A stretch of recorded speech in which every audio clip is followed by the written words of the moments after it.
The book itself is in a line of comics. As you mentioned earlier, we've got Political Power, we've got Female Force, and then we've got tribute books when books have passed on.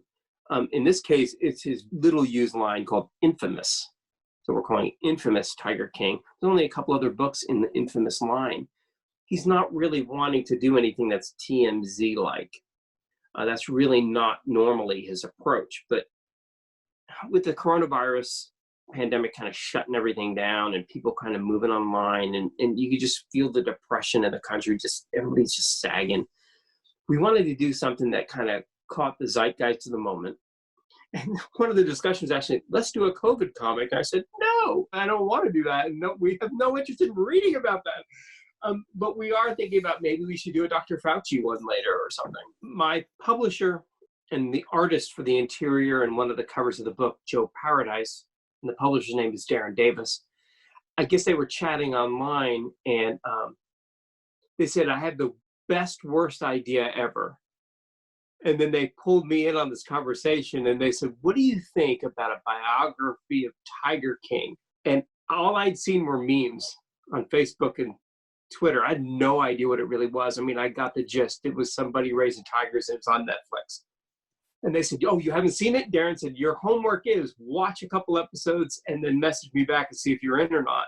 I watched the first episode with my wife and we sat there for a few minutes afterwards with our mouths open. We're like, what did we just watch? It was like a Dateline gone bad. I got back online and got in our chat and messaged him. I said, yeah, I'm in, but this one's going to be a challenge, I think. You don't want to recreate what they've done on Netflix. I mean, they did a great job. Obviously, millions of people have watched it. The publisher's job was to reach out and try to get me some more information as I started digging in and doing research.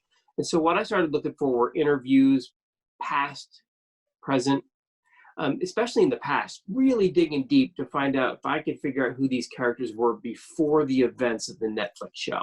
My publisher reached out to PETA, who was also kind of instrumental in informing a lot of information on the show. And they gave me some background on Carol Baskin and really helped me crack her character in a way I wasn't able to do otherwise. After lots of debate, I kind of settled on the fact that of this 24-page book, I was going to do a flip book.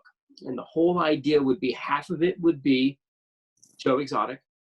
The other half would be Carol. And so you flip the book upside down to read the other half, and the characters meet in the middle. So I had 12 pages for each character to tell their story. And my idea was to kind of create a prequel to the Netflix series that kind of filled in some gaps that were in the series, use the information that PETA gave me to flesh out the characters a little bit better, and then to kind of establish a baseline as to who they were before the events of the show. That made most sense to me. Basically, two character studies of two people who are about to clash, and hopefully I made it infotainment in a way that readers will gravitate to. These are the sorts of things that we think about when we have these planning meetings is what's next. And in this case, we felt like, you know, people are loving this show. Is there something new and unique that we can bring to the table? And once we determined that PETA could help us with that, once the research started to show, yeah, there's a lot of stuff we could talk about in these pages that make more sense. I think that's why we went forward with it. The future, well, who knows? I mean, if it sells well, I wouldn't be surprised if Darren's reaching out to me again going, hey, I got a really bad, good idea.